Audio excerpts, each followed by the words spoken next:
Olá, pessoal, tudo bem? Professora Dani Duarte. Hoje nós vamos falar sobre a Lei 8.112, né, de 11 de dezembro de 1990, que dispõe sobre o regime jurídico dos servidores públicos civis da União, das autarquias e das fundações públicas federais. A gente costuma falar muito, né, que é o regime jurídico e da União.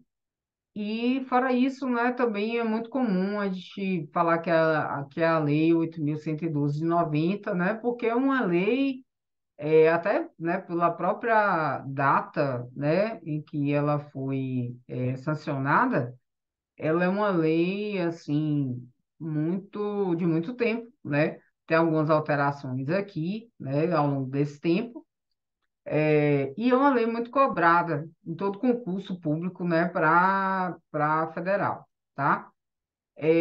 Eu fiz aqui uma organização semelhante à que eu havia feito para a LDB, ok?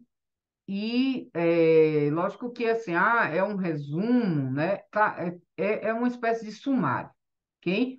Então, só para a gente ter uma visão melhor, né? Quantos artigos mais ou menos ali tem em cada coisa, em quais artigos, né, a gente pode destacar mais algumas dessas coisas, e volto a dizer, né? Assim como eu estava conversando em relação à LDB, importante você entender como é que funciona ali, como é que é essa estrutura, né? No caso dessa lei em específico, a gente tem aqui 9 títulos, tá?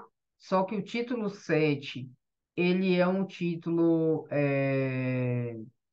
esse título aqui, o sétimo título, ele é um título que está todo riscado lá, então, né, ele é desconsiderado, ok? Mas, e aí, na medida do possível, eu fui destacando aqui, né, quais são as leis que não, quais são as leis que não devem ser consideradas ali. Às vezes há uma substituição, às vezes não há, tá? Então, lógico que eu não ia deixar uma lacuna, aí eu fui aqui destacando, ok? E aí, por que que é legal a gente ter um documento organizado para a gente ter essa visão? Porque isso nos ajuda a visualizar melhor, né, como a lei está organizada. Então, quando a gente pega lá a lei, no documento da lei ali completo, a gente não consegue muito ver isso. E eu percebo que eu funciono bem melhor dessa maneira, e eu acredito que isso vai também auxiliar vocês. Como eu falei, não é um resumo, né? Embora eu destaque que quais são aqueles artigos, né? Como tem aqui o artigo 5º, ele tem os requisitos básicos para investidura em cargo público. O 8º tem as formas de provimento de cargo público, que são coisas que acabam sendo mais cobradas, né? Como será feita a nomeação no nono, estágio probatório, né? Período de 24 meses, quais são os fatores a serem observados, né? No artigo 20, tá? E aí também, nesses casos aqui da estabilidade, readaptação, reversão, reintegração, recondução, principalmente esses termos aqui, tá? Readaptação, reversão, reintegração, recondução, que são muito cobrados, assim como remoção e redistribuição. Então, esses termos aqui, a gente precisa também focar muito neles, porque cai bastante nas questões, tá? E aí, é importante lembrar que os títulos, eles podem ser divididos ali em capítulos. Aqui, quando tem só um capítulo, né, o documento aponta que é um capítulo único. Alguns capítulos são divididos em seções, tá? Outros não. E existem também aqui a divisão dentro da seção em subseções, ok? E aí eu fiz de alguma forma aqui uma formataçãozinha mínima para destacar melhor. E, além disso, eu também destaquei quais são os artigos que estão, né, em cada um desses capítulos, seções ou subseções, que é uma coisa que eu não tinha feito na LDB. Por que que eu achei legal fazer isso aqui? Porque se trata de um documento mais longo e a gente tem uma visão, como eu falei, entendeu? Uma visão melhor para poder estudar a lei. Então, é uma espécie meio que de sumário, tá? Aí também eu, né, tem algumas coisas, né, que foram é, que já são desconsideradas na lei, um momento ou outro eu fiz esse risquinho aqui, tá? Então, por exemplo, do artigo aqui 231 até o 235, né, esses artigos não são mais considerados. Mas aí eu ia para o lado do 230 para o 236, não. Eu preciso, né, pontuar que eles foram revogados ou algo do tipo, tá? Como geralmente acontece, né? Capítulos finais, que podem ser disposições gerais ou disposições transitórias e finais, né? Que às vezes acontece também de ter só assim, disposições gerais ou então transitórias e finais. Acabou. Mas aqui tem dois capítulos finais, além desse do título que 7, que, que não é, né, que foi desconsiderado aqui. A gente tem dois finais que encerra o texto, né? Que geralmente não vai trazer informações tão relevantes. Mas o que que eu, Daniela, né? E também eu vejo todos os professores que trabalham com legislação, né? Falando. Leiam tudo, gente. Leiam tudo. Lógico que existem aquelas coisas mais passíveis de cair, mas a gente nunca vai ter certeza. Nunca. Então, leiam tudo, tá? Aí, assim, ó, como eu falei, eu fiz os destaques, né? No artigo 61, por exemplo, a gente tem, né, quais são as atribuições, as gratificações e os adicionais, tá? Aí eu destaquei aqui. Então, é muito importante fazer a leitura da lei seca, né? Como a gente já conversou na LDB, sobre a LDB, em relação a isso também. Galera de legislação fala muito sobre isso, ok? Não é uma coisa simplesmente que eu estou falando, mas também há muito, assim, né? Uma visão geral de que basta, em qualquer contexto de concurso, você ter um conhecimento mínimo suficiente, ali, mínimozinho, né, um conhecimento inicial, conhecimento mínimo, alguns falam de formas diferentes, né, do assunto que vai cair, e aí você já vai para a questão, e aí você revisa. Só que a gente está vivendo um momento, né? E tem até uns memes, eu acho que eu salvei isso. Mas esses dias mesmo tinha um meme, né? Que, tipo, a galera comparando como é que era antes. Gente, tem muita gente que tem aí, é, que passou em concurso há 30, 40 anos aí, que, velho, não passaria num concurso desse de hoje, não. Da forma como foi, né? Tipo assim, com tanto que estudou, né? Não passaria. Então, e hoje, a gente às vezes até se sente meio assim, pensa, poxa, velho, não consegui ainda passar no concurso, mas, velho, tá muito difícil, entendeu? Tá muito difícil. Então, assim, seja bem compreensivo consigo mesmo, porque não tá fácil. Óbvio que sem estudar a gente não vai passar, mas eu sou da linha que você tem que observar muito qual é o contexto ali do seu concurso e qual é a sua área. Porque, por exemplo, na área de docência, pode ver as notas da galera de letras, principalmente língua portuguesa, sabe? São notas muito altas. E aí, o que que acontece hoje? Como eu vi, vou dar um exemplo rapidinho, né? Um amigo fez o concurso da prefeitura. E ele é da área de pedagogia e também da área de matemática. Só que matemática ele não tem muito hábito de fazer concurso, tá? Começa mais agora. E aí, o pessoal de matemática começou a comentar que tinha tirado não sei quanto, que tinha tirado uma nota X na prova de português, e ele achou as notas muito altas, falou assim, gente, não é possível, será possível que esse pessoal está tirando essas notas altas assim? Então, a gente está vivendo um momento em que há muitas áreas, né, que nos mostrava assim, notas mais baixas, né? É, geralmente a pessoa, para você passar lá em língua portuguesa, você tinha que tirar, sei lá, entre 85 e 90. Na verdade, está bem assim, né? Está para mais do que isso. E matemática, por exemplo, era uns 70, né? Era uns 70 alguma coisa, e hoje, velho, é quase todas as áreas, né? O pessoal tá vindo, poxa, tem gente tentando concurso há muito tempo, né? Tem gente que está estudando há bastante tempo. Eu não falo isso para desanimar, não. Eu falo isso para justamente ganhar consciência de que você pode ir para essa linha. Não quer dizer também que você não vai passar, né? você pode ir pela linha de que, estudar pouquinho, né? Não tem esse negócio que Dani fala de que eu tenho que ler a lei toda, que eu tenho, não vejo necessidade. Eu já vi muita gente também quebrando a cara porque chegava e falava assim, eu, ano passado e ano retrasado, ouvi muito isso, né? Gente que chegou para mim e falou assim, e eu entendo perfeitamente. Não falo isso num tom de, meu Deus, a pessoa está errada. Se a pessoa, né? Por exemplo, eu estava dando curso da SEC-BA, né? O concurso do Estado da Bahia para professor. Aí eu estava explicando coisas como essa aqui. Gente, como é que você estuda a lei? Gente, como é que você vai responder uma questão e tal? E aí a pessoa, e fora que eu estava explicando, eu não gosto de explicar o assunto de forma simplesmente um macete. Eu gosto de mostrar para a pessoa como é que se chega naquilo ali, a lógica daquilo ali. Aí a pessoa chegou para mim e falou: Olha, mas de uma forma muito educada, né? Também. Pensei que seu curso era um curso mais direto, mais intensivo, mas eu estou vendo aí que você está ensinando o pessoal a como é que responde questões, e eu estou em outro nível, porque eu já estudei muitos conteúdos e agora eu só estou na fase de revisão mesmo. E aí eu falei, olha, entendo perfeitamente. Devolvi o dinheiro dela, e aí ela não continuou no curso, entendeu? Não sei o que aconteceu, mas o nome dela nem aparece na lista.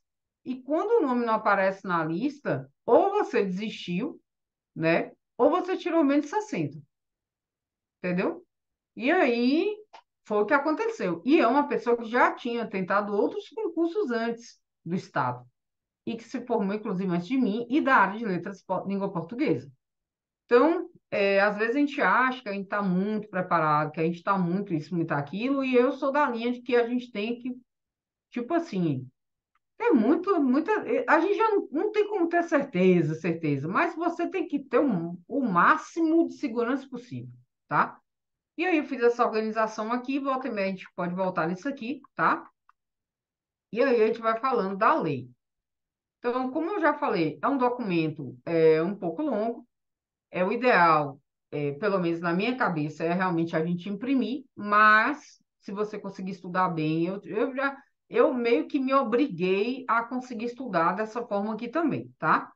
Através de PDF, notebook, mas eu sinto uma falta de, de poder riscar e tal. O bom é que nesse documento aqui, né, quando vocês fizerem o simulado, destaque, né, quantas questões caiu de cada coisa disso aqui, né? Sinalizem que foi a questão desse conteúdo, qual é a banca, né? Porque eu acho que isso é legal. E não é uma coisa que, mas você vai fazer isso porque você está dando aula. Eu acho que para um concurseiro fazer isso é legal, que ele vai perceber, ele vai ter a noção ali do que cai mais e tal, tá? Então, a lei, né, 8.112 de 90, ela institui o regime jurídico dos servidores públicos civis da União, das autarquias, inclusive as em regime especial, e das fundações públicas federais, né? Para os efeitos da lei, servidor é a pessoa legalmente investida em cargo público, e aí, como acontece ao longo da lei, com muitos termos, a gente tem uma definição aqui do que é cargo público, tá? E aí vai ter definição do que é remoção, definição do que é redistribuição, definição de várias coisas, e as bancas gostam de cobrar esse tipo de coisa, tá? Então, cargo público é o conjunto de atribuições e responsabilidades previstas na estrutura organizacional que devem ser cometidas a um servidor, tá? E esses cargos acessíveis a todos os brasileiros são criados por lei, com denominação própria, vencimento pago pelos cofres públicos para provimento e caráter efetivo em comissão. E é proibida a prestação de serviços gratuitos, a não ser que sejam casos previstos em lei. Informações preliminares são importantes sempre. Tem certeza que vai cair? A gente não tem como ter certeza de nada. Mas a gente vê muito informação inicial caindo. Às vezes é uma coisa lá do iniciozinho, que não é nem direito, não está nem direito ainda incorporado ao texto assim, e pode cair, tá? Aí o título 1 é isso, né? Tem capítulo único, essas disposições bem curtinhas, que inclusive, como eu falei, é uma coisa passível de cair. E aí vem o título 2 que é mais robusto, né? Ele vai ser dividido aí em capítulos, em seções, tá? E trata sobre o provimento, vacância, remoção, redistribuição e substituição, que são conteúdos que caem muito. Então, de cara, nas exposições gerais, a gente já tem os requisitos básicos para investidura, né, em cargo público, que é uma coisa que aparece em todo edital de concurso que a gente vai fazer. Mas, às vezes, a pessoa não tem muito hábito de fazer concurso, ou nunca fez concurso, e não percebe muito isso, tá? Mas aquilo que a gente já vê nos editais, nacionalidade brasileira, o gozo dos direitos políticos, a quitação com as obrigações militares e eleitorais, o nível de escolaridade exigido para o exercício do cargo, idade mínima de 18 anos e aptidão física e mental, tá? Além disso, a depender do cargo, né, as atribuições dele vão trazer outras exigências, tá? E aí, isso aí vai ser justificado aí, e esses requisitos serão estabelecidos em lei. No caso das pessoas com deficiência, que no documento ainda está, né, como portadores de deficiência, né, embora já tenha mudado, né, há uma reserva aí de 20% das vagas de concurso para essas pessoas. Mas as atribuições do caso, perdão, gente, do cargo devem ser compatíveis com a deficiência da pessoa, tá? As universidades e instituições de pesquisa científica e tecnológica, né? No caso, a gente está falando de tudo que é federal, tá? Poderão prover seus cargos com professores técnicos e cientistas estrangeiros, né? De acordo com as normas e o que foi estabelecido em lei, para esse provimento aí dos cargos públicos, né? Cabe a cada autoridade competente, né? Fazê-lo, né? É, Além disso, a investidura, né, em cargo público, como a gente bem sabe, ocorre com a posse, tá? Aí vem outra coisa muito passível de cair, né, que inclusive está no simulado e tal. No artigo 8º, nós temos as formas de provimento de cargo público, então nomeação, promoção, readaptação, reversão, aproveitamento, reintegração e recondução. Comum as bancas pegarem, pega isso que está aqui como que é forma de provimento, mistura com coisa de outra parte da lei, tá? E aí a gente fica meio confuso, porque, poxa, eu li isso na lei, só que não tá, não é sob forma de provimento, já é outra coisa, tá bom? É, Aqui é a forma de provimento, e tem uma parte aqui, por exemplo, que é da vacância. E aí a banca pode pegar e misturar as duas coisas, tá? Nomeação, na seção 2. Então, como é que é feita a nomeação? Em caráter efetivo, né, quando se tratar de cargo isolado de provimento efetivo de carreira, e em comissão, né, inclusive na condição de interino para cargos de confiança, ok? Não vou, sim, fazer a leitura de toda a lei, vou sair destacando aquilo que, inclusive, eu já tinha começado a destacar, tá bom? E principalmente aquilo que eu vejo que cai mais. Mas ainda assim, leia tudo, tá? Leia tudo. E até mesmo aquilo que você julgar, você parou assim, poxa, eu li isso aqui, achei isso aqui interessante, é uma coisa que de acordo com a minha mente, que foi uma coisa que poderia cair. Vai fundo, confie na sua intuição, tá? Só não se dedique a ficar com muita coisa na cabeça dessa lei aqui que pode não cair, né? Alguma coisa que a gente realmente não veja a relevância. Para nomeação, lógico, né? A gente precisa de uma prévia habilitação, né? Nesse concurso público de provas ou de provas de títulos, tá? E aí, respeitando, lógico, de acordo com o edital, validade, tal, tal, tal, ok? E os demais requisitos para ingresso e desenvolvimento de servidor de carreira, mediante promoção, serão estabelecidos pela lei que fixar as diretrizes do sistema de carreira da Administração Pública Federal e seus regulamentos. Sobre o concurso público, como aí também já fala muito sobre isso, tá? Então, ele será de prova de títulos, poderá ser realizado em duas etapas, né? E tal, na verdade, a gente sabe que, no caso, por exemplo, do Instituto Federal, a gente tem prova objetiva, prova discursiva, a prova de desempenho didático, títulos. Mas eu já fiz um concurso de baiano lá em 2012 que não tinha prova discursiva, entendeu? Então, pode acontecer. Terá validade de 2 anos, né? Sendo prorrogado por uma única vez, por igual período. Então, no geral, pode ter aí até 4 anos, tá? E aí tudo depende de edital, tudo depende de área oficial, inclusive todo concurso que vocês fizerem, fique sempre de olho na página do concurso, porque tem muita retificação, tem muita alteração. Em 2012 eu tive problema por causa disso, porque eu não acompanhei, não sabia que tinha tanta mudança assim, tá? E enquanto não houver, enquanto houver candidato aprovado, né, dentro do prazo de validade, não se abre outro concurso, tá? Tanto que assim, esses concursos estão surgindo aí agora justamente por causa dessa questão do prazo de validade, que inclusive se estendeu por conta da pandemia, tá? Muita coisa foi flexibilizada por conta da pandemia, inclusive assim, ó, uma facilidade muito grande, né, de a pessoa passou no concurso para Tocantins. Mas aí lá no Ceará estava precisando e aí foi para o Ceará. A pessoa foi assumir no Ceará, entendeu? A, para a posse e exercício, né? A posse dá pela assinatura do respectivo termo, ok? No qual deverão constar as atribuições, os deveres, responsabilidades. Eu li isso aqui em uma questão também, viu? Eu li isso aqui numa questão. É, responsabilidades, os direitos inerentes ao cargo ocupado, que não poderão ser alterados unilateralmente por qualquer das partes, ressalvados os atos de ofício previstos em lei, tá? Como eu falei, são coisas que podem cair ou não cair. Essas coisas muito básicas né? O que você precisa para investir no cargo público? Quais são as formas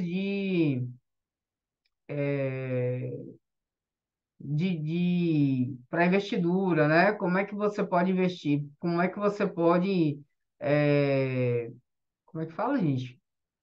Ser nomeado, né? Ser, a palavra sumiu, é o provimento, né? Aí, como é que se faz a nomeação? Então, são todas coisas, a questão de posse, são todas coisas muito importantes, tá?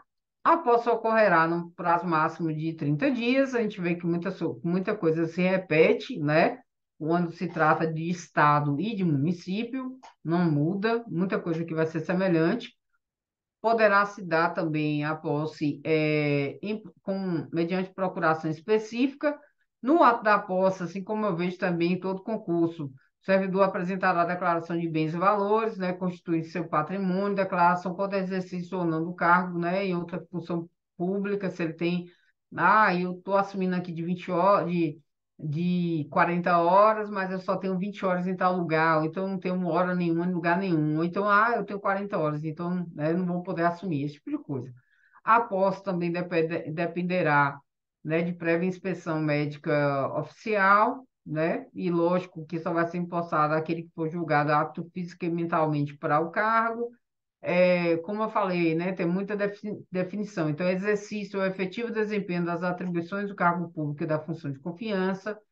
O servidor tem 15 dias, né, para entrar em exercício, contados da data da posse, ok? Tem mais algumas. Aí tem algumas coisas aqui sobre exoneração, né? Se não entrar dentro dos prazos. Aí essa parte aqui eu não tenho visto tanto caindo, mas a gente vai achando questões, a gente vai destacando, tá? A promoção não interrompe o tempo de exercício, né? O servidor que deva ter exercício em outro município em razão de ser removido, restribuído, requisitado, cedido ou posto em exercício, né, provisório terá no mínimo de 10 e no máximo 30 dias de prazo para a retomada do efetivo desempenho nas atribuições do seu cargo, ok? Que aí é o tempo, e incluir também no prazo, o tempo necessário para deslocamento para a nova sede, tá? É, as questões, né, de jornada, de trabalho, né, das atribuições e tal, é, deixa eu colocar aqui, num limites mínimo, né, e máximo de 6 horas e 8 horas diárias, respectivamente. É o que que acontece no IFE, né, que eu aprendi isso aqui lá na prática. A gente não pode, por exemplo, trabalhar 3 turnos seguidos. Lógico que é assim, não estou falando isso aqui, isso não acontece de jeito nenhum, mas está na lei. e é o que se espera, né? Que a lei seja respeitada. Então, a gente vai organizar o nosso horário, a gente não pode colocar mais de 8 horas ali seguidas diárias, entendeu? É o máximo. E o mínimo são 6 horas, de acordo com a lei, né?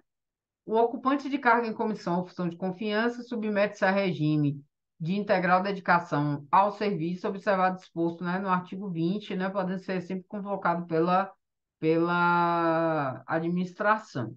Aí, como eu falei, né, tem muita coisinha riscadinha, eu ouso dizer que tem umas 8 páginas mais ou menos aí riscadas.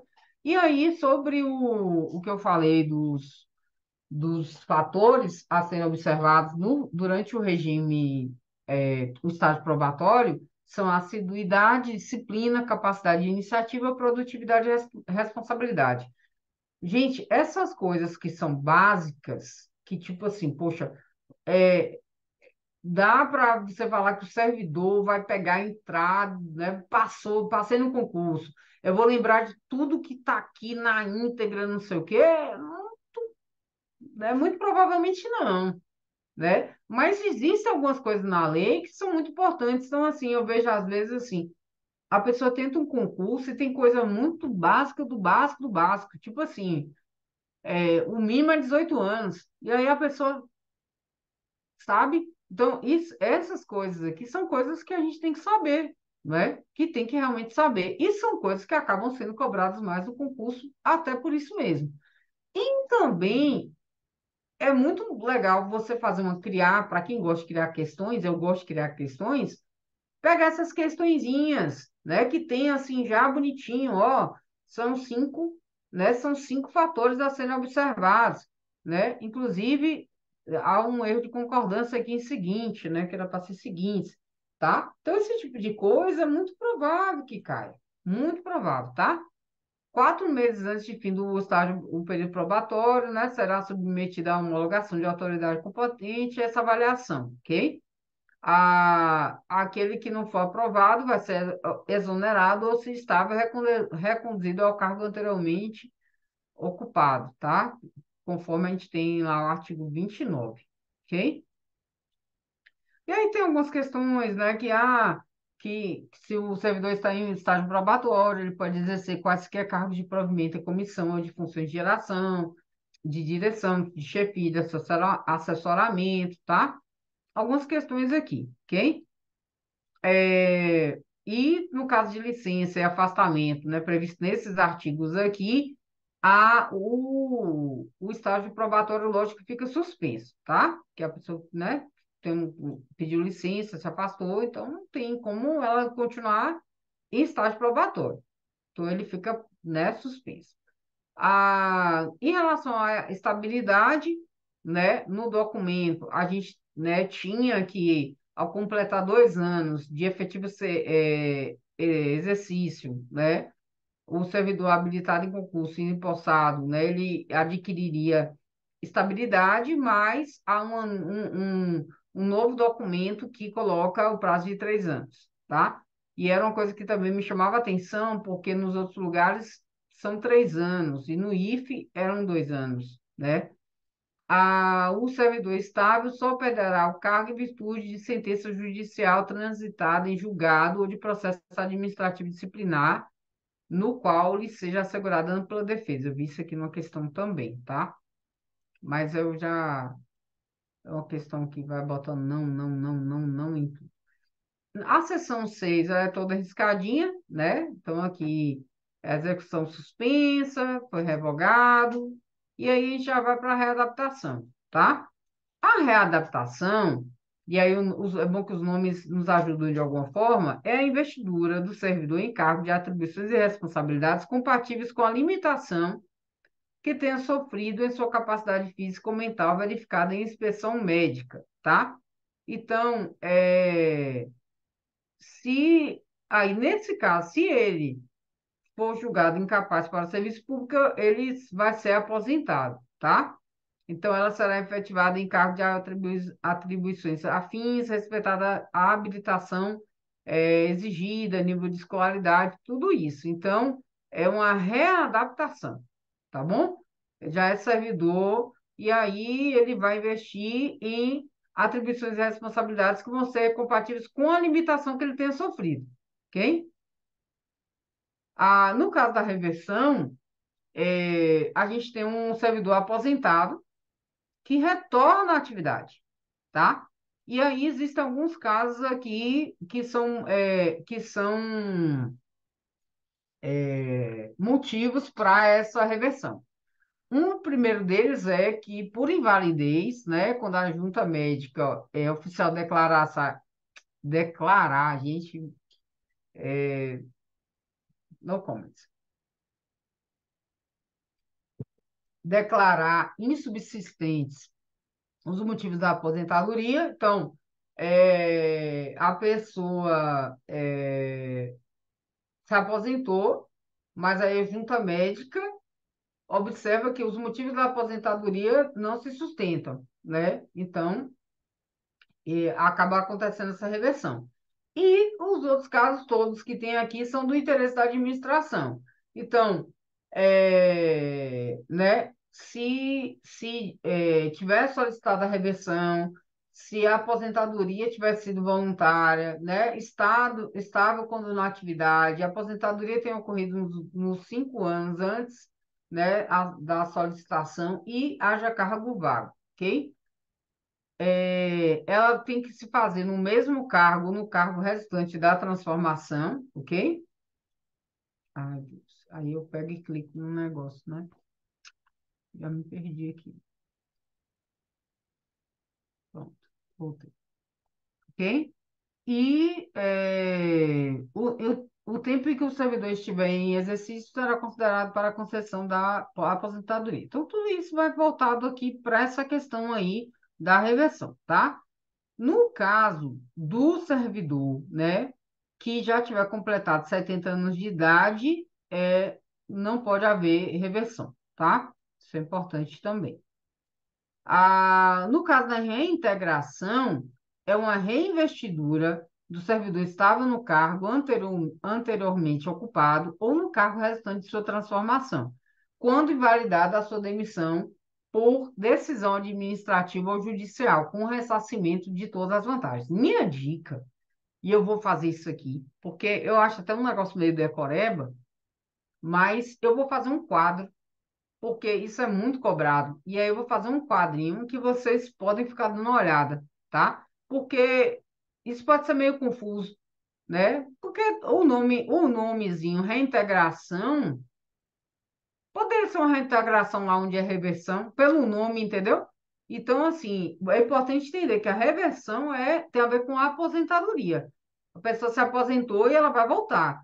E a reintegração já tem a ver com demissão. Entendeu? Então, tem que fazer essas ligações na cabeça para poder lembrar. E aí eu vou fazer um esquemazinho em relação a isso, tá? Eu vou fazer um esquemazinho geral, mas o que eu não aconselho a ser tipo assim, o material básico de estudo vai ser esse aqui. Eu não aconselho, só para revisão mesmo, tá? E aí, se o cargo, né, tivesse sido extinto, o servidor fica disponível e, encontrando-se provido o cargo, o seu eventual ocupante será reconduzido ao cargo de origem, né?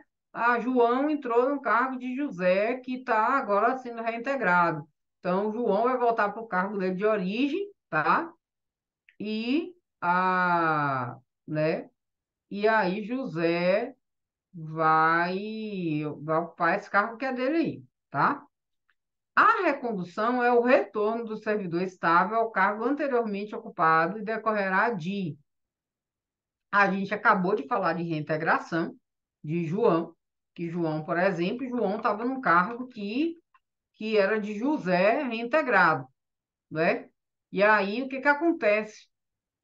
Quando quando João sai desse cargo para José entrar, que ele está sendo reintegrado aí, João está voltando para o cargo dele de origem. Quando o João volta para o cargo de origem, é o que isso aqui?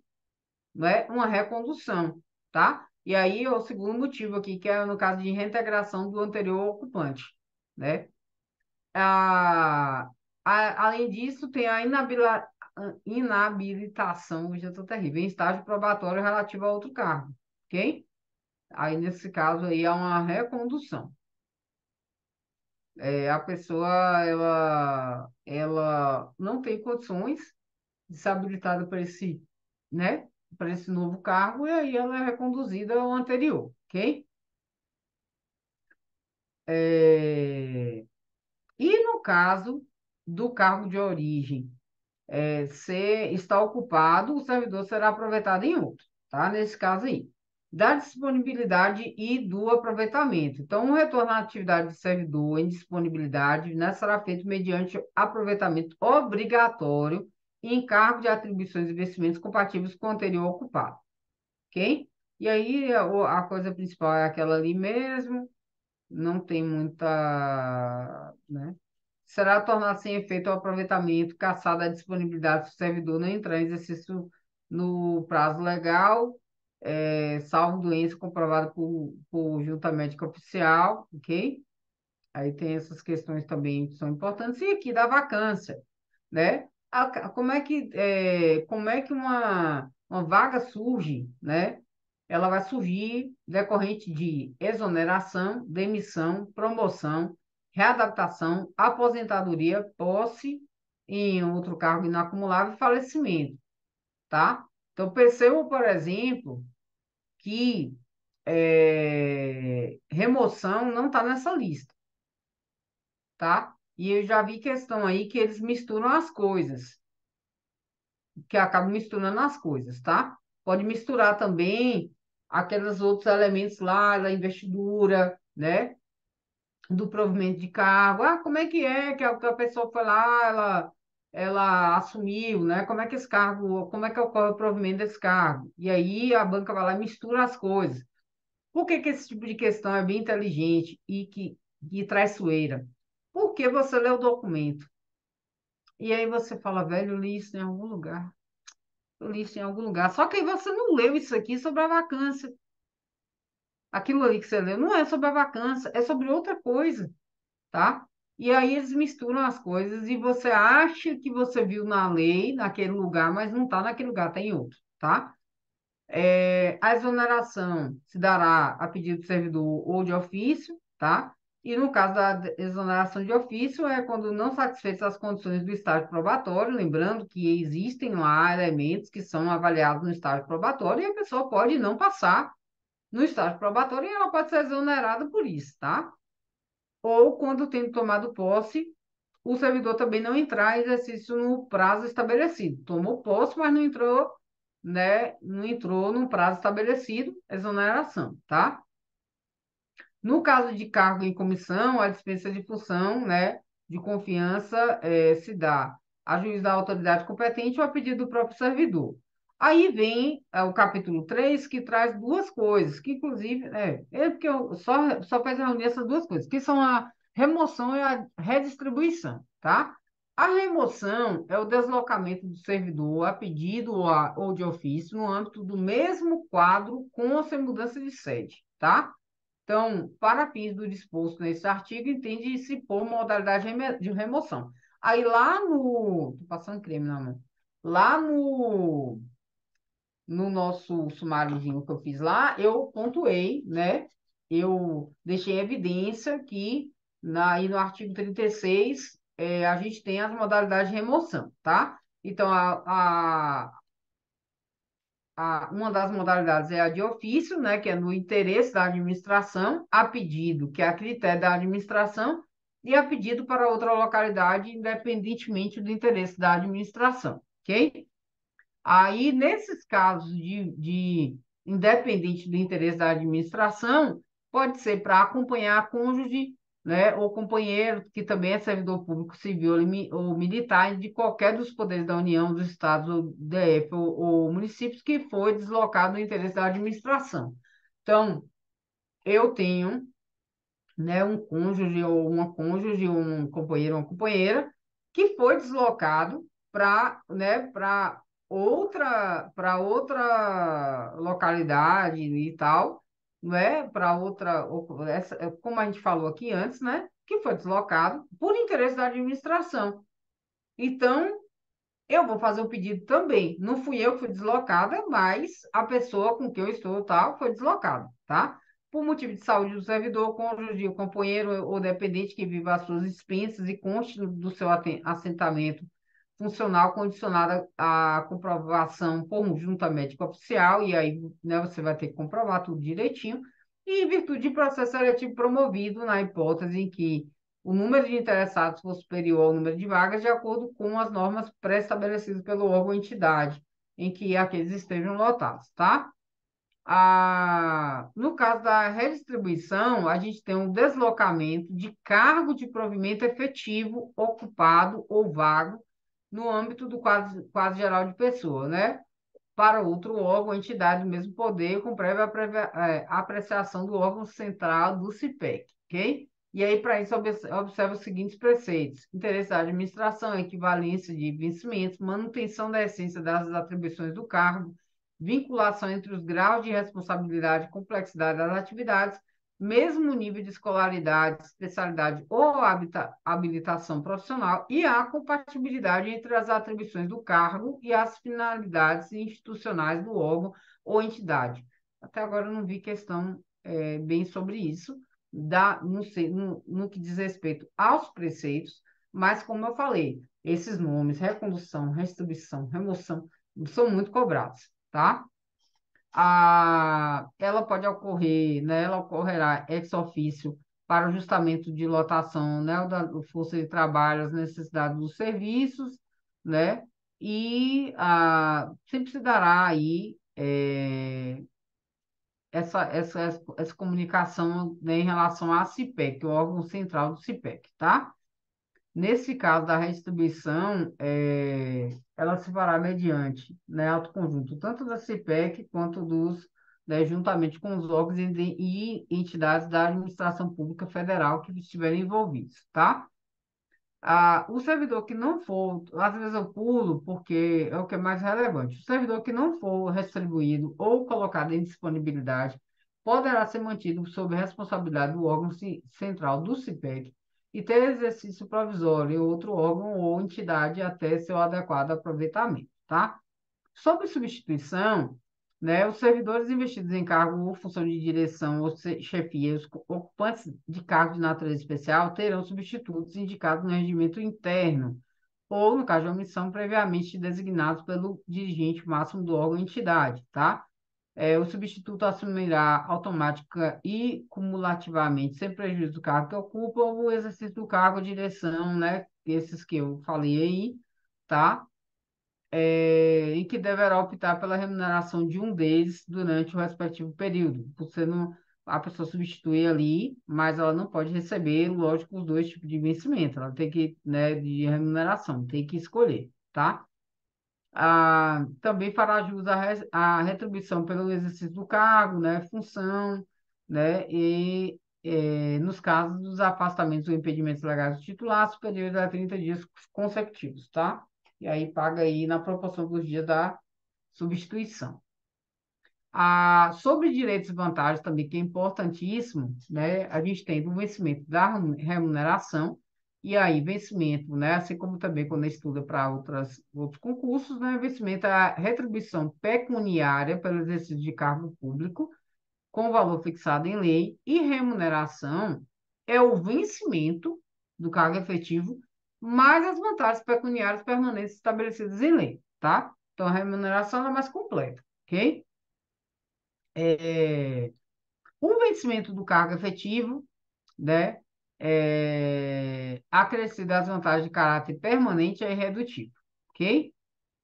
É irredutível.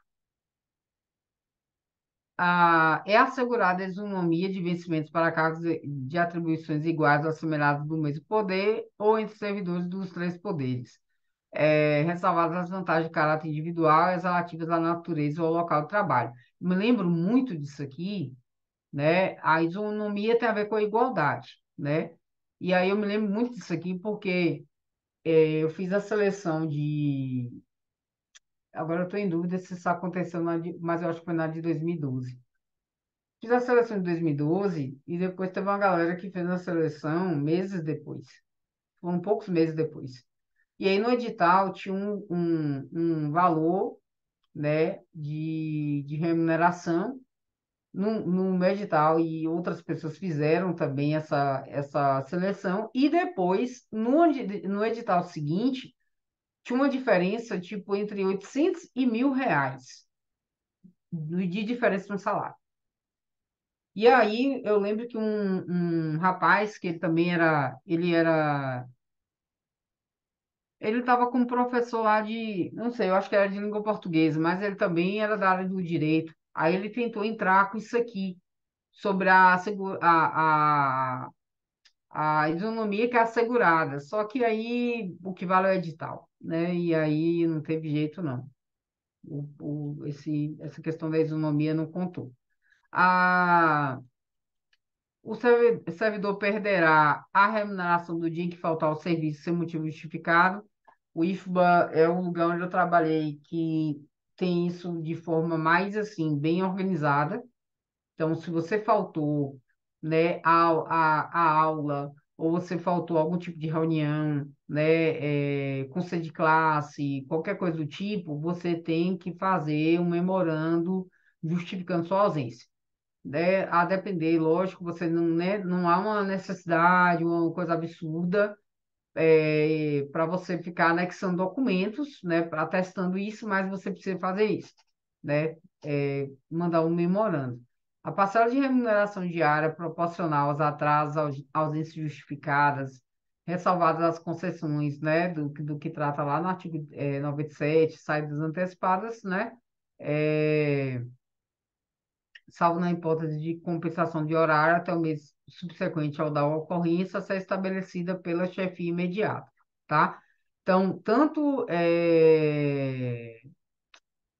ele perderá a remuneração desse dia que faltar, quanto também a parcela da remuneração diária, tá? As faltas justificadas decorrentes de caso fortuito, né, onde fosse maior, poderão ser compensadas a critério da chefia imediata. Então, essa parte aqui dá uma abertura para a pessoa, né? Tipo assim, não é que você, nossa, não vai faltar de jeito nenhum, mas você precisa justificar, você precisa mandar memorando, não é só uma ligação, entendeu? Aí tem a questão aqui das reposições, não vejo também isso muito caindo, não. O servidor em débito com erário, né, que for demitido, exonerado, que tiver sua aposentadoria ou disponibilidade cassada, terá para 70 dias para quitar o débito. A não quitação do débito, né, implicará sua inscrição em dívida ativa, né, e o vencimento e a remuneração e o provento não serão objeto de arresto, sequestro, penhora, exceto nos casos de prestação de alimentos restantes de decisão judicial. Sobre as vantagens, a gente tem, né, três tipos de vantagens: indenizações, gratificações e adicionais, tá? As indenizações, elas não se incorporam ao vencimento ou provento de qualquer, né, para qualquer efeito. As gratificações e os adicionais incorporam-se ao vencimento ou provento nos casos e condições que forem indicados em lei. As vantagens pecuniárias não serão computadas nem acumuladas, né, para efeito de concessão de quaisquer outros acréscimos pecuniários ulteriores, sob o mesmo título ou idêntico fundamento. Sobre as indenizações, né, a gente tem é, ajuda de custo, diárias, transporte, né, e auxílio moradia, ok? E os valores, né, são estabelecidos aqui no, como é que eu posso dizer? Em regulamento, perdão, eu viajei aqui por um instante. São estabelecidos em regulamento, tá? Sobre a ajuda de custo, né, ela se destina a compensar as despesas de instalação do servidor que, no interesse do serviço, passar a ter exercício em nova sede, com mudança de domicílio em caráter permanente, vedado duplo pagamento de indenização. Então, se tem algum tipo de indenização já rolando, essa da ajuda de custo não vai rolar, tá? A qualquer tempo, no caso de o cônjuge ou companheiro que detenha também a condição de servidor, via até exercício na mesma sede, ok? Aí vem aqui, né? Correm por conta da administração, as despesas de transporte, né? Também compreendendo passagem, bagagem, bens pessoais, tá? A família do servidor que falecer na nova sede serão asseguradas também ajuda de custo e transporte, né, para a localidade de origem, né, dentro do prazo de um ano, a partir da data do óbito, ok? E aí vem aqui outras questões de ajuda de custo, tá? A ajuda de custo é calculada sobre a remuneração, né? Não podendo exceder a importância correspondente a 3 meses, ok? Aí que sempre grifa essa questão dos tempos, tá? É, não será concedida a ajuda de custo ao servidor que se afastar do cargo ou reassumir em virtude de mandato eletivo, algumas questões sobre isso aqui, tá? E o servidor ficará obrigado a restituir a ajuda de custo quando, de forma injustificada, né, não se apresentar na nova sede no prazo de 30 dias, ok? Sobre as diárias, o servidor que a serviço se afastar, né, em caráter eventual transitório para outro ponto do território nacional ou exterior fará jus a passagens diárias destinadas a indenizar as parcelas de despesas extraordinárias, com pousada, alimentação, locomoção e tal, tal, tal, tá? Essa diária, ela vai ser concedida por dia de afastamento, tá? Sendo devida pela metade quando o deslocamento não exigir pernoite fora da sede, ok? Então, se não exige uma diária, então ela vai ser feita pela metade, tá? Nos casos em que o deslocamento de sede constitui exigência permanente do caso, não faz jus às diárias. Já, né, já é uma coisa permanente do cargo ali. Eu estou falando, às vezes, caso foi mal. Já é algo permanente do cargo, então o servidor não faz jus às diárias, tá?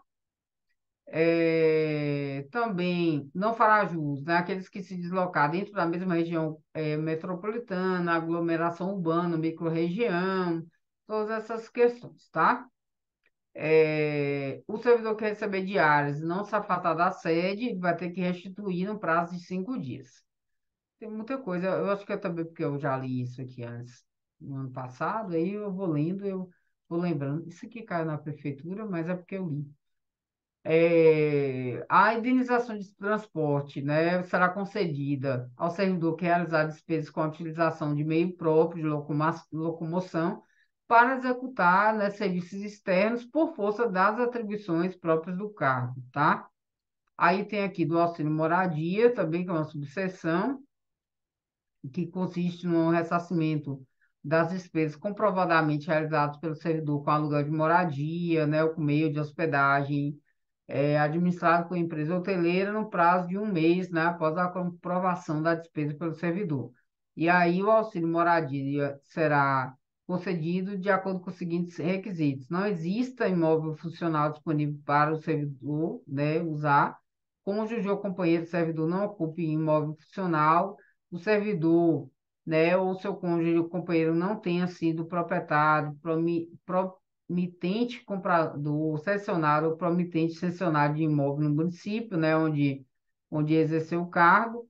Porque assim, como é que você vai receber auxílio moradia se você tem uma casa lá no lugar, entendeu? Ou a pessoa que está com você tem, ou, né, de alguma forma, assim. Nenhuma outra pessoa que resida com o servidor receba auxílio moradia, porque aí vai, né, vai juntar mais de uma coisa. O servidor tenha se mudado do local de residência para ocupar a cargo em comissão, função de confiança do grupo de direção ou do DAS, né, que é no caso do grupo de direção e assessoramento superiores, né, níveis 4 e 5 de natureza especial, o município no qual assume o cargo em comissão ou função, né, não se enquadre no artigo 58, no parágrafo terceiro em relação ao local de residência, e aí eu vou voltar aqui,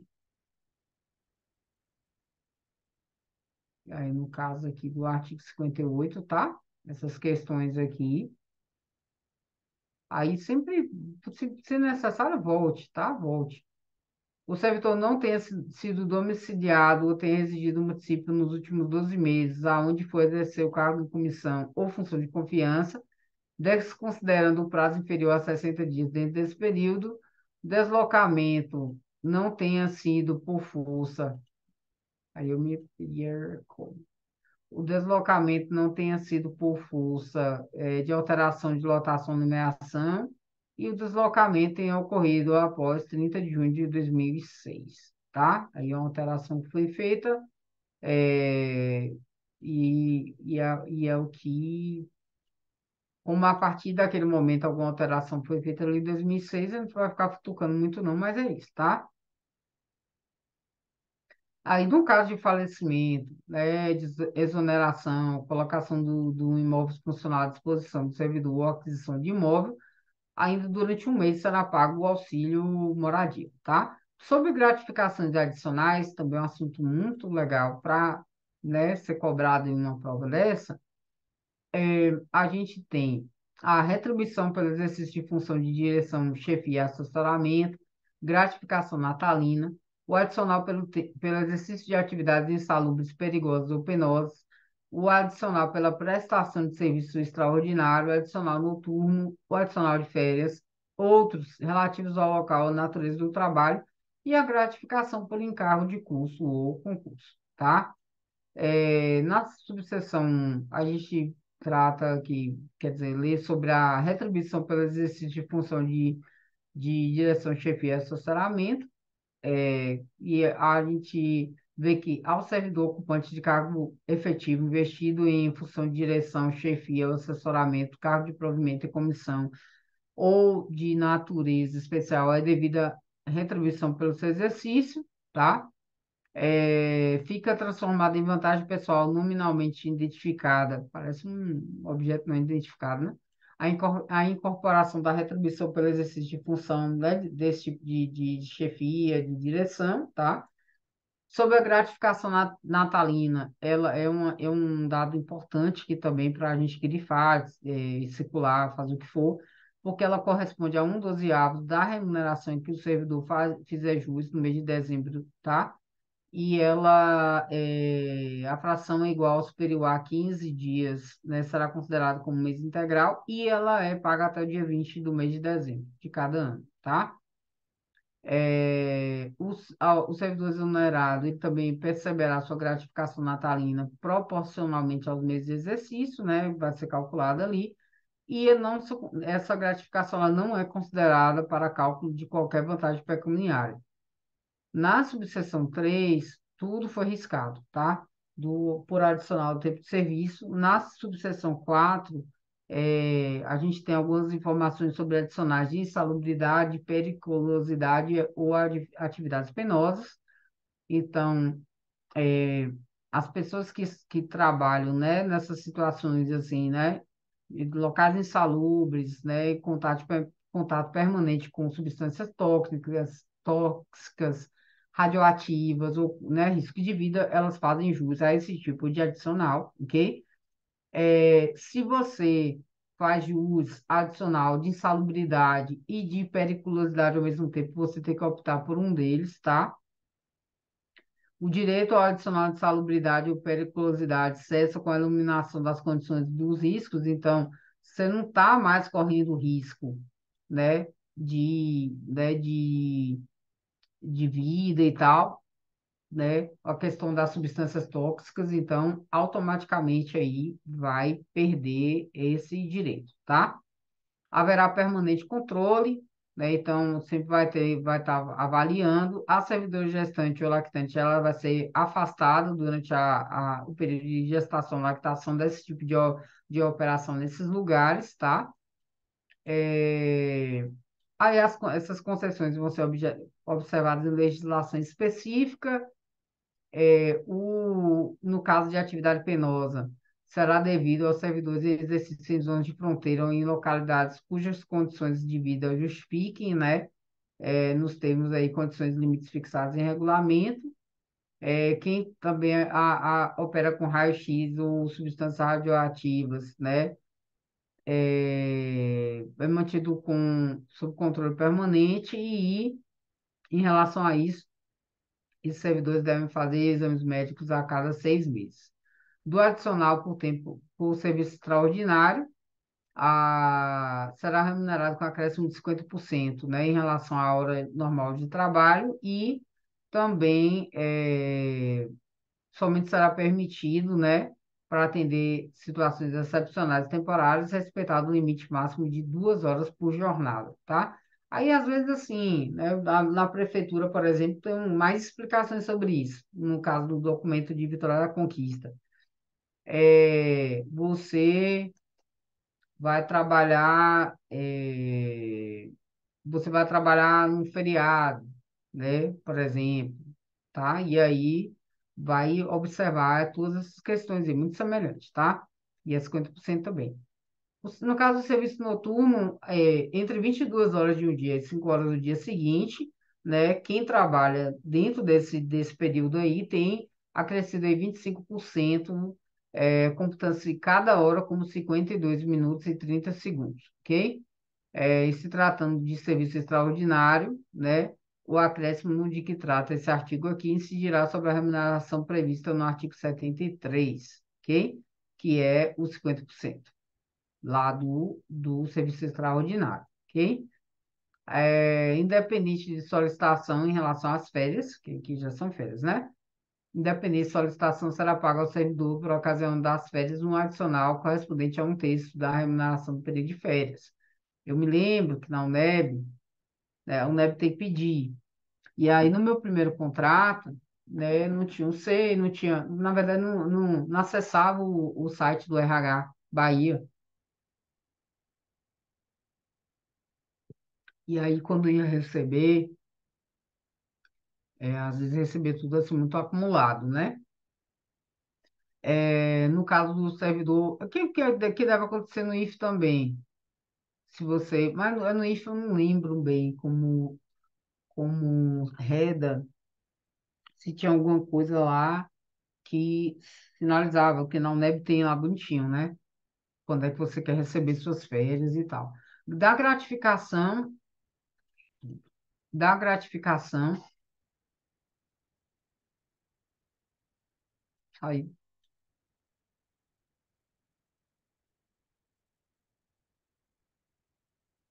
ai, gente. Ah, tá. Aqui, ó, adicional de férias depois das férias. Da gratificação por encargo de curso ou concurso, né? Nesse caso aí, o servidor tem que atuar como instrutor em curso de formação, de desenvolvimento e treinamento, né?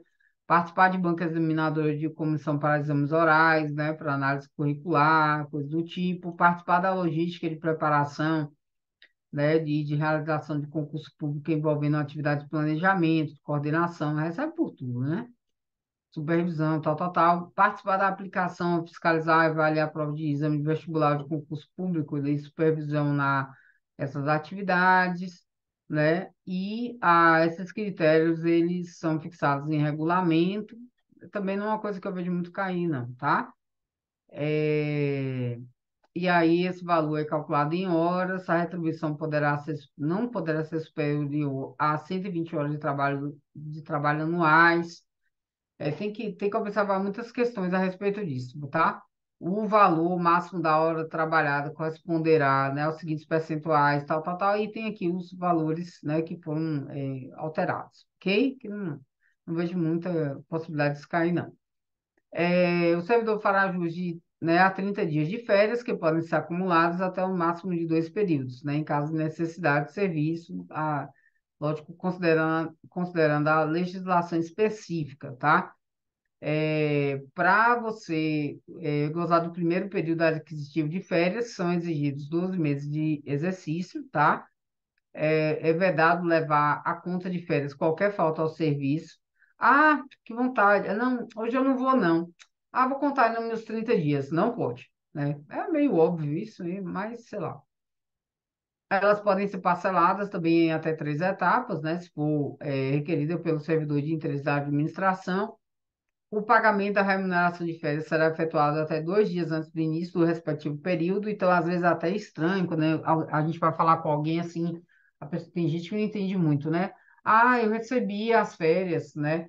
E aí, esse pagamento, ele vai ser efetuado até 2 dias antes do início desse respectivo período que você colocou como férias, tá? Lembrei aqui agora que era bem organizadinho isso também. Você tem que pontuar. Tem um documentozinho lá que a gente fazia. É, ok. Aí tem algumas questões aqui de indenização, de parcelamento, tá? Só podem ser interrompidas as férias por motivo de calamidade pública, né? Comoção interna, ou convocação para júri, serviço militar, né? Eleitoral, por necessidade de serviço declarada pela autoridade máxima, né? Do órgão ou entidade, tá?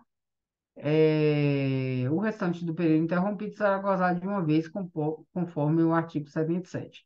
Sobre licenças, né, nas disposições gerais, a gente tem aqui os motivos, né? Quais motivos que a gente concede, a gente, como servidor, recebe licença.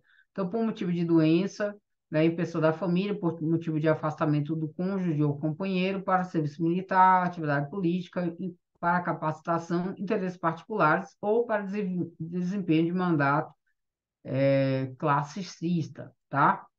A licença é assim. É vedado o exercício de atividade remunerada durante o período de licença.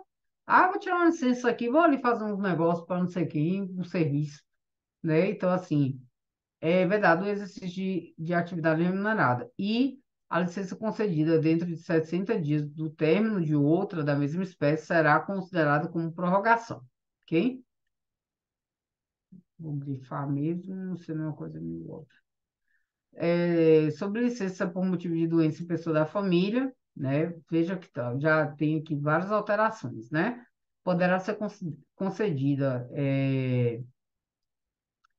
mediante comprovação por perícia médica, e aí pode ser, né, por motivo de doença de cônjuge, companheiro, pais, filhos, padrasto, madrasto, enteado, dependente, mas que viva de suas expensas e conste do seu assentamento funcional, como a gente até já falou antes ali, tá? Também. Vai ter essa mais stand de risco aqui, poderá ser concedida a cada período de 12 meses nas seguintes condições, tá? Incluídas as prorrogações, por até 60 dias consecutivos ou não, mantida a remuneração do servidor, ou por até 90 dias consecutivos ou não, sem remuneração. O início do interstício, eu não gosto dessa palavra, interstício de 12 meses será contado a partir da data, né, do deferimento da primeira licença, tá? E aí, por motivo também de afastamento do cônjuge, né, se porventura, né, ele for deslocado para outro ponto do território nacional, para o exterior, para exercício do mandato eletivo dos poderes executivo e legislativo, a licença por prazo será por prazo indeterminado sem remuneração, e, no caso de deslocamento do servidor cujo cônjuge, né, o companheiro também seja servidor público, civil, militar, de qualquer dos poderes, poderá haver exercício provisório em órgão ou entidade da administração federal direta, tal, tal, tal. Aí você vai lá, tal, tal, tal, vai me ajudar na hora do concurso. Aí dá licença para o serviço militar, né? O servidor que for convocado, né? Receberá essa licença, né? A ele será concedida essa licença e terá até 30 dias sem remuneração para reassumir o exercício do cargo quando for concluído o serviço militar. No caso da licença para atividade política, né, esse servidor terá essa licença sem remuneração durante o período que mediar entre a sua escolha e em comissão partidária como né, candidato e a véspera do registro da sua candidatura perante a Justiça Eleitoral, tá? É, Aí essa questão aqui não é tão relevante. A partir do registro da candidatura até o 10º dia seguinte da eleição, o servidor fará jus à licença assegurada os vencimentos do cargo efetivo, tá? Somente pelo período de 3 meses. Dá licença para capacitação, é, após cada quinquênio de efetivo exercício, ou seja, 5 anos, o servidor poderá, no interesse da administração, afastar-se do cargo, né, efetivo, com a respectiva remuneração por até 3 meses para participar de curso de capacitação profissional, tá? E aí eu fiz uma coisa que eu fiz lá também, foi riscar aqui, ó, o 88, 89 e 90. E aí eu fui para a seção 7. dá licença para tratar de interesses particulares, ok? Então, a critério da administração, o servidor pode ter essa licença, mas ele não pode estar em estágio probatório, tá?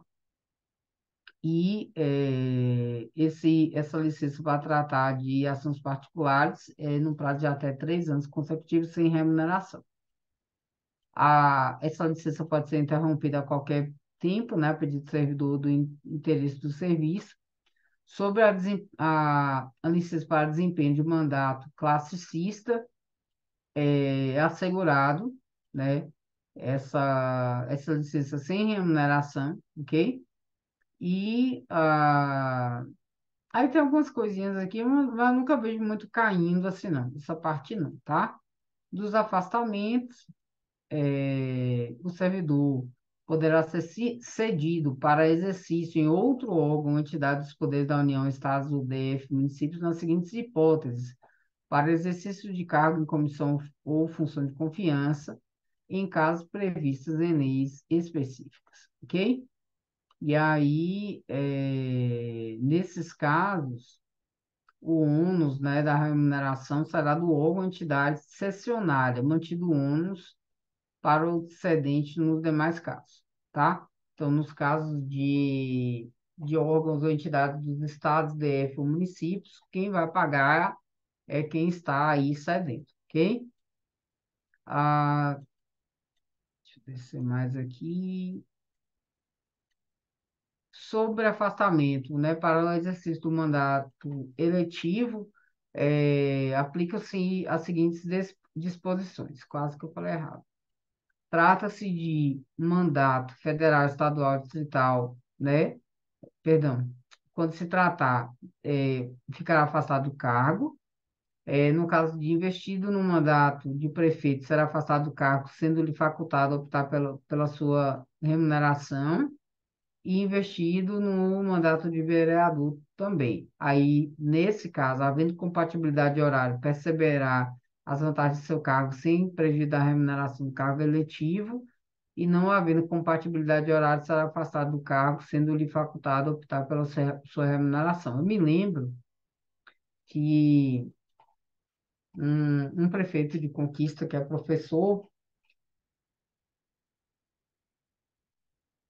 só dizia que na época que ele estava no cargo de prefeito, ele recebia só o salário de professor, ele não optava pelo de prefeito, não. Aí eu não sei se é, no caso da prefeitura, se é a mesma coisa, que a pessoa pode optar pelos dois, ou se faz a opção por um ou por outro, né?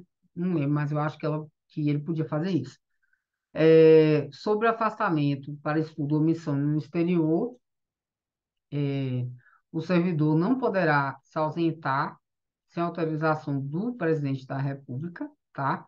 Aí, esse é o tipo de coisa que, às vezes, assim, me lembrou eu tenho uma questão do Estado, que é uma questão tão boa, boa no sentido de traiçoeira, que eu vou trazer, porque eu lembro, inclusive, que um amigo meu falou, tem certeza que é isso aqui? Eu falei, ô moço, eu só tenho certeza, porque na hora que eu li, eu falei, como assim?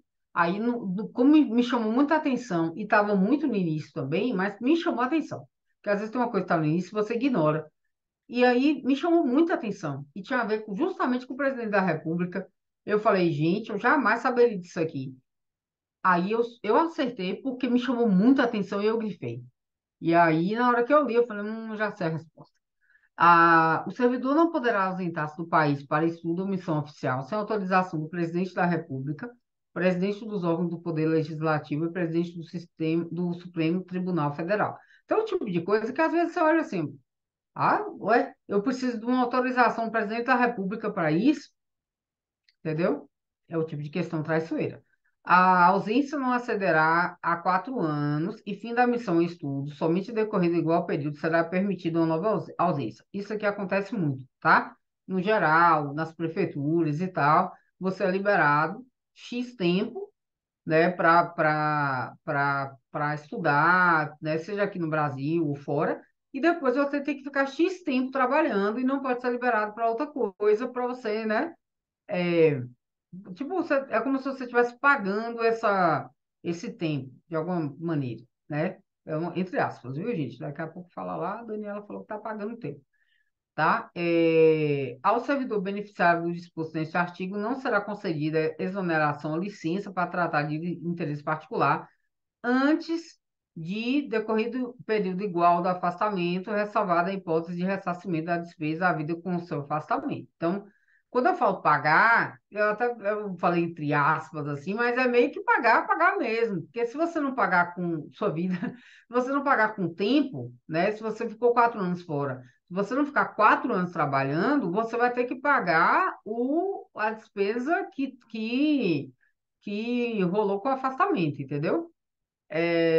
Não se aplica aos servidores de carreira diplomática, isso aqui, tá? E lógico que assim, eu estou aqui falando de IFE, mas isso aqui é o regime jurídico dos servidores civis da União, tá? Então, assim, tem muita gente aí, não é? PF, PRF, não é? Todo tipo de serviço federal. Tá. Aí o afastamento do servidor para servir em organismo internacional de que o Brasil participe ou com o qual o Brasil coopere, dá-se-á com perda total da remuneração, ok? Essa sessão aqui, ela foi revista, assim, tem ela feita aqui embaixo, né? Ela foi riscada, mas tem ela aqui embaixo, que é do afastamento para participação em programas de pós-graduação em stricto sensu no país. Então, para quem não souber, que eu acredito que da turma todo mundo sabe, né? Stricto sensu tem a ver com mestrado, doutorado, tá? E pós-doc também, ok? Então, o servidor poderá, no interesse da administração, né, e desde que a participação não possa ocorrer simultaneamente com o exercício do cargo ou mediante compensação de horário, afastar-se do exercício do cargo efetivo com a respectiva remuneração para participar em programas de pós-graduação, né, stricto sensu, em instituição de ensino superior no país. Meu sonho, porém, eu acho praticamente possível no meu caso isso aqui. Porque, né, aí você tem que já tá no concurso e aí você liberar, tá? Isso é uma coisa legal do IFE, embora assim, também não é super simples, né? Você vai, né, ser professor substituto, mas pelo menos todo mundo que eu conheço até hoje que precisou se afastar, conseguiu, tá? Todo mundo. É, Aí tem essas questões da legislação permanente, mas aqui, os afastamentos para a realização de programas de mestrado e doutorado somente serão concedidos aos servidores titulares de cargos efetivos. Então, assim, é, né, há pelo menos 3 anos para mestrado e 4 anos para doutorado, tá? Incluído também o período do estágio probatório, né, e que não tenham também se afastado por licença para tratar de assuntos particulares, né, para gozo de licença capacitação ou com fundamento. Isso aqui eu não sei como é que eles avaliam isso aqui lá, não, mas, de qualquer forma, você tem que ser efetivo e tem que ter esses tempos aí, tá? Essa informação ela é relevante. Os afastamentos para a realização de programas de pós-doutorado, né, como eu falei, né, que entra também, somente serão concedidos a servidores titulares de cargos efetivos no respectivo órgão ou entidade há pelo menos 4 anos, incluído o período de estágio probatório e que não tenha se afastado, que entra também no mesmo critério do outro lá, tá? É... Aí eu vou botar aqui. Aplica-se também a participação também em pós-graduação no exterior, ok? a, no capítulo 6 sobre as concessões, né, sem qualquer prejuízo, quais são os casos em que o servidor pode ausentar-se do serviço, né, um dia, né, por um dia para doação de sangue, pelo período comprovadamente necessário para alistamento e recadastramento eleitoral, limitado, em qualquer caso, a 2 dias, e por 8 dias consecutivos, caso, né, esteja se casando, ou tenha ocorrido o falecimento do cônjuge, companheiro, pai, madrasta, padrasto, filho, enteados, menor sob guarda ou tutela e irmãos, tá? Será concedido horário especial ao servidor estudante, quando comprovada a incompatibilidade entre o horário escolar e a repartição, né? Lógico que vai ser considerado isso aí. Também será concedido horário especial ao servidor, né, portador, mas é servidor com deficiência, quando comprovada a necessidade por junta médica oficial, independentemente de compensação de horário, tá? E também as disposições constantes aí nesse parágrafo são extensivas ao servidor que tenha cônjuge, filho ou dependente com deficiência, ok? Será igualmente concedido horário especial vinculado à compensação de horário, né, no prazo de 1 ano, ao servidor que desempenha a atividade prevista nos incisos 1 e 2 do artigo 76A. Deixa eu ver se é lá dos exames, gente, eu não lembro mais. 76A.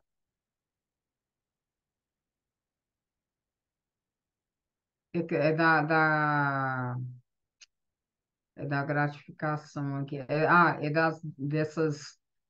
dessas participações em banca, essas coisas. É porque para a pessoa participar, ela tem que sair, né? Então aí é liberado. Eu já pulei isso aqui. É enorme o documento. Eu estou até aqui pensando como é que eu vou fazer, mas aqui também, como eu não vou falar de tudo, aí eu vou.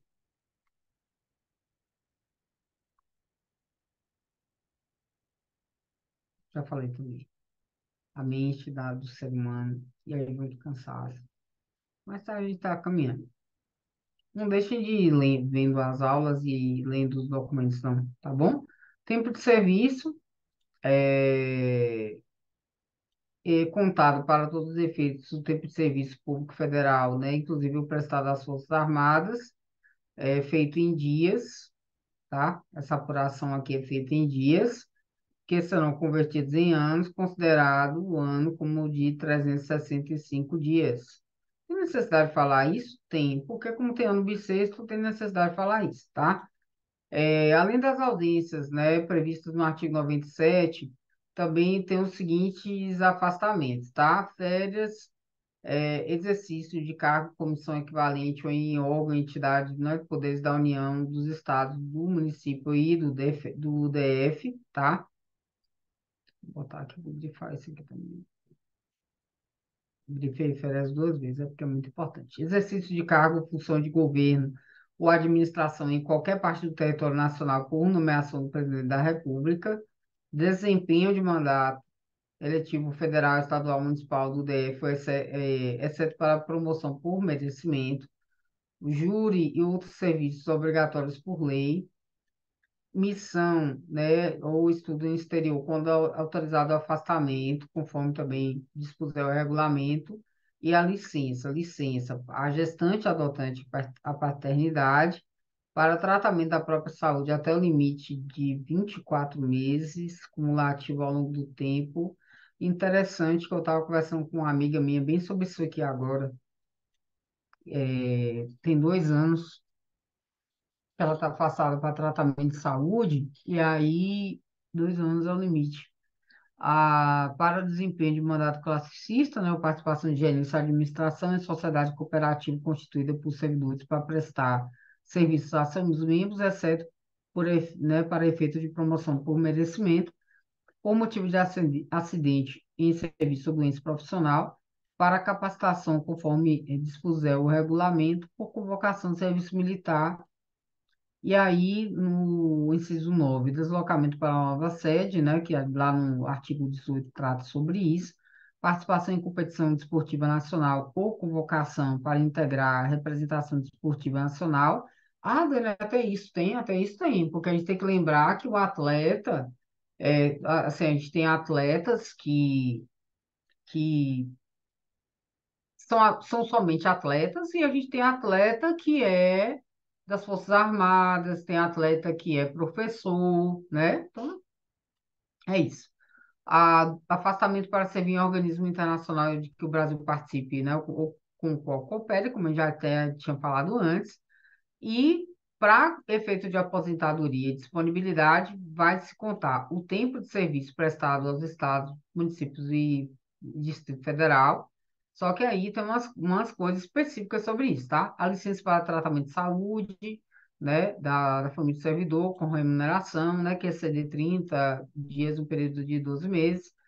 A licença para atividade política, né, no caso do artigo 86, no parágrafo 2º, o tempo correspondente também ao desempenho de mandato eletivo federal, estadual, municipal e distrital anterior ao ingresso do serviço público, tempo do serviço em atividade privada vinculada à previdência, tempo de serviço relativo a ativo de guerra, o tempo de licença, né, para tratamento da própria saúde, ok? Que a gente colocou aqui, né? E aí o que é que acontece? É, esse, esse tempo aqui, tá? Esse tempo aqui é o que está lá no artigo 62, que a gente estava falando de tratar da própria saúde, ok? Aí o tempo em que o servidor esteve aposentado será contado apenas para a nova aposentadoria e será contado em dobro o tempo que for prestado às Forças Armadas. Isso aqui mesmo é super interessante. É uma coisa que eu não vou, né? Agora eu posso até talvez lembrar, porque me chamou a atenção. Mas não é uma coisa que a gente lembre muito, tá? É passivo de carinho, né? Apesar de que, sei lá, muito. É porque geralmente, assim, focam muito em algumas questões mais relativas ao Instituto Federal, né? Que pode ser do Instituto Federal. É vedada a contagem cumulativa do tempo de serviço prestado concomitantemente mais de um cargo, função, né? Eu fiquei 10 anos fazendo duas coisas ali. Então conta como 20 anos, não, né? Não, não tem essa contagem cumulativa aí, né? No caso desse. Eu estou falando dos 20 anos, mas assim, pode ter outras leituras aqui, tá? É assegurado ao servidor o direito de requerer aos poderes públicos, né, em defesa de direito e interesse legítimo. Aí é que começam as questões, né, do direito de petição. Eu não vejo muito cair isso aqui, não, tá? Mas aqui tá, fala sobre recurso, né, fala sobre essa questão do direito de requerer, né, em aos poderes públicos, né? Essa questão em defesa de direito ou de interesse legítimo, aí vem a questão dos recursos, né? O direito de requerer, como é que ocorre a prescrição, e aí volta a parte que eu vejo também como importante, que são as dos deveres, quer dizer, ser com zelo e dedicação às atribuições do cargo, ser leal às instituições a que servir, observar as normas legais e regulamentares, cumprir as ordens superiores, exceto quanto, né, quando não forem legais, né, quando forem manifestamente ilegais, atender com presteza ao público em geral, prestando as informações requeridas, ressalvadas aquelas que forem protegidas por sigilo, aquelas que não puderem, né, ser dadas, a expedição de certidões requeridas para a defesa de direito ao esclarecimento de situações de interesse pessoal e as requisições para a defesa da fazenda pública, ok? Além disso, levar as irregularidades de que tiver ciência em razão do cargo ou conhecimento da autoridade superior, ou se porventura, né, tiver uma suspeita né, de envolvimento dessa autoridade superior ao conhecimento de uma outra autoridade competente para apuração. Zelar pela economia do material e conservação do patrimônio público, guardar sigilo sobre o assunto da repartição, manter conduta compatível com a moralidade administrativa, ser assíduo e pontual ao serviço, tratar com urbanidade as pessoas e representar contra a ilegalidade, omissão ou abuso de poder. Eu acho até que isso aqui já poderia já estar junto com outra ali, mas tudo bem, ok? Sobre as proibições, né? É proibido ausentar-se do serviço durante o expediente, né? Sem prévia autorização do chefe imediato, retirar, sem prévia anuência da autoridade competente, qualquer documento objeto da repartição, recusar fé a documentos públicos, opor resistência injustificada ao andamento de documento em processo à execução do serviço, promover manifestação de apreço ou desapreço no recinto da repartição, cometer a pessoa estranha à repartição, né, fora dos casos previstos em lei, o desempenho de atribuição que seja de sua responsabilidade, né, ou de seu subordinado, coagir ou aliciar subordinados no sentido de filiarem-se à associação profissional ou sindical ou partido político, manter sua chefia imediata em cargo ou função de confiança, cônjuge, companheiro ou parente, né, até o segundo grau civil. Isso aqui, inclusive, está, acho que no Código de Ética também, valer-se do cargo para lograr proveito pessoal ou de outrem, em detrimento da dignidade da função pública, participar de gerência ou administração de sociedade privada, personificada ou não personificada, exercer o comércio, exceto na qualidade de acionista, cotista ou comanditário, como eu falei mesmo, atuar como procurador ou intermediário junto às repartições públicas, salvo quando se tratar de benefícios previdenciários ou assistenciais de parentes até segundo grau e de cônjuge ou companheiro, receber propina, mas isso é óbvio, mas comissão, mas tem que estar na lei. Presente ou à vontade de qualquer espécie, em razão de suas atribuições, aceitar comissão, emprego, pensão, né, de Estado estrangeiro, praticar usura sob qualquer de suas formas, proceder de forma desidiosa, utilizar pessoal ou recursos materiais da repartição em serviços ou atividades particulares, cometer a outro servidor atribuições estranhas ao cargo que ocupa, no sentido de cometer aqui, no sentido de você colocar a pessoa que faz isso, tá? Exceto em situações de emergência e transitórias, exercer quaisquer atividades que sejam incompatíveis com o exercício do cargo ou função e com o horário de trabalho, recusar-se a atualizar seus dados cadastrais quando solicitado, tá? E aí vem os casos em que não se aplica, tá? O que acontece de agora em diante? Aí vem da acumulação, tá? E aí, se a acumulação for lista, fica condicionada à comprovação da compatibilidade de horários. Então, quando você entrega no ato da posse, né? Quando você vai para a nomeação, você vai entregar uma declaração, né, do ato da posse, não. Para a nomeação, você vai entregar uma declaração da, da sua compatibilidade de horários, que tem como, você tem, eu estou assumindo aqui 40 horas no concurso do IF baiano, eu tenho 20 horas no estado, eu tenho 20 horas no município, né, tenho 20 horas na universidade. Aí você vai entregar um documento atestando tudo e tal, tá? Das responsabilidades, aí vem todas essas questões, daqui, isso aqui também, eu vi em algum lugar. O servidor responde civil, penal e administrativamente pelo exercício irregular das suas atribuições. Às vezes só aparece duas formas, ou só administrativamente, mas é civil, penal e administrativamente, tá? Aí o que eu acho que é mais importante é esse pedaço aí, mas leia tudo, vai grifando. Aí tem as penalidades também que eu destaquei, né? Advertência, suspensão da emissão, cassação de aposentadoria ou disponibilidade, destituição de cargo e comissão ou destituição de função comissionada. Ah, Aí tem algumas questões ali, os casos de demissão, tá? Crime contra a administração pública, abandono de cargo, inassiduidade habitual, improbidade administrativa, que inclusive tem uma lei só de improbidade administrativa, incontinência pública e conduta escandalosa na repartição, insubordinação grave em serviço, ofensa física em serviço a servidor particular, salvo em legítima defesa, né, própria de outrem, aplicação irregular de dinheiros públicos, revelação de segredo do qual se apropriou em razão do cargo, lesão aos cofres públicos e dilapidação do patrimônio nacional, corrupção, acumulação ilegal de cargos, empregos e funções públicas e transgressões dos incisos, né, nono até o 16º do artigo 117. O artigo 117 nono até o 16º, né? Que é esse aqui, tá? Aqui do nono até o 16º, tá aqui embaixo. Ué, não, tá aqui embaixo não. Disfarça. É daqui até aqui, tá? Também entra aí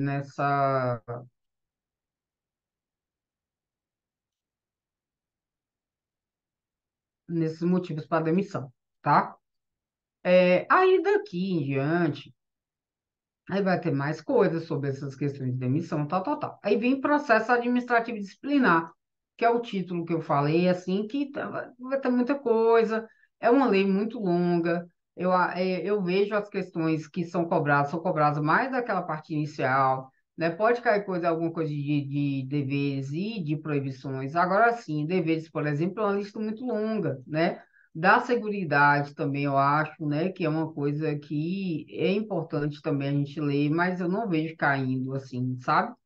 Só que eu ainda coloquei aqui, ó, né, visa dar cobertura aos riscos a que estão sujeitos os servidores de sua família, né, e aí vem aqui as finalidades, garantir meio de subsistência, né, nos eventos de doença, invalidez, velhice, acidente de serviço na atividade, falecimento e reclusão, proteção à maternidade, adoção, à paternidade, assistência à saúde. Aí vem aqui os benefícios do plano de seguridade social do servidor, né, que compreende, né, a aposentadoria, auxílio na natalidade, no caso de servidor salário família, licença para tratamento de saúde, licença gestante, adotante, a licença paternidade, licença por acidente de serviço, assistência à saúde, garantia de condições individuais e ambientais de trabalho satisfatórias. E em relação ao dependente, né, a pessoa tem um dependente, mais de um, sei lá, pensão vitalícia temporária, auxílio funeral, auxílio reclusão e assistência à saúde. Algumas dessas coisas já foram faladas aí durante a aula, tá? Aí vem dos benefícios, vai tratar sobre a questão da aposentadoria, de que forma, né, que é aposentado por invalidez permanente, né, compulsoriamente, né, aos 70 anos de idade, ou voluntariamente, aí vem aqui, né, aos 35 anos de serviço, e aí assim, isso aqui acaba sendo alterado, né, algumas coisas assim, dentro disso aqui também acabam sendo alteradas, e que pesam, né, às vezes assim, a pessoa ela não tem 35 anos de serviço só no federal. Aí ela tem no estado, no município. Então, o que é considerado, tá? Mas é lógico que aqui não vai ter tudo. É, aí vem né, esses auxílios, né, que são pagos. É, licença, pensão. Deixa eu focar aqui só para. Aqui é um momento que vem muita coisa arriscada, tá? Tem as questões ali sobre, no caso de óbito, né? É, auxílio, reclusão, assistência à saúde, aí no custeio, e aí no o título sétimo é aquele que eu falei, que tem um capítulo único, mas da contratação temporária de excepcional interesse público, mas que foi todo aqui revogado, tá? Aí vem as disposições gerais, inclusive, né, que o dia 28 de outubro é o dia do servidor, né, que é um capítulo único aqui, e o capítulo único daqui do título nono, que é o último, que tem as disposições transitórias e finais também, que são coisas que geralmente não caem, tá? E aí é isso, fica um pouco longo, mas eu paro para pensar, às vezes tem gente que para tratar só de um título desse aí, fica uma hora no YouTube falando. Então, a gente falou de tudo, falou como estudar, falou do nosso sumáriozinho, e aí eu vou mandar novamente, não vou mandar o sumário, eu não vou mandar novamente a lei, como eu já tinha mandado, mas lembrando que tem o nosso simulado, tá? Então, observe no simulado o que que cai mais e foque mais nisso, tá? Mesmo eu falando que cai mais, mas foque nisso, tente lembrar do que eu estou falando aqui, e, é, e aí depois a gente só faz a revisão, tá bom? Eu vou fazer um apanhado de algumas coisas, aí isso serve como revisão, mas não serve como material mesmo para estudo, não. Então é isso aí. Vai, pessoal. Tchau, tchau.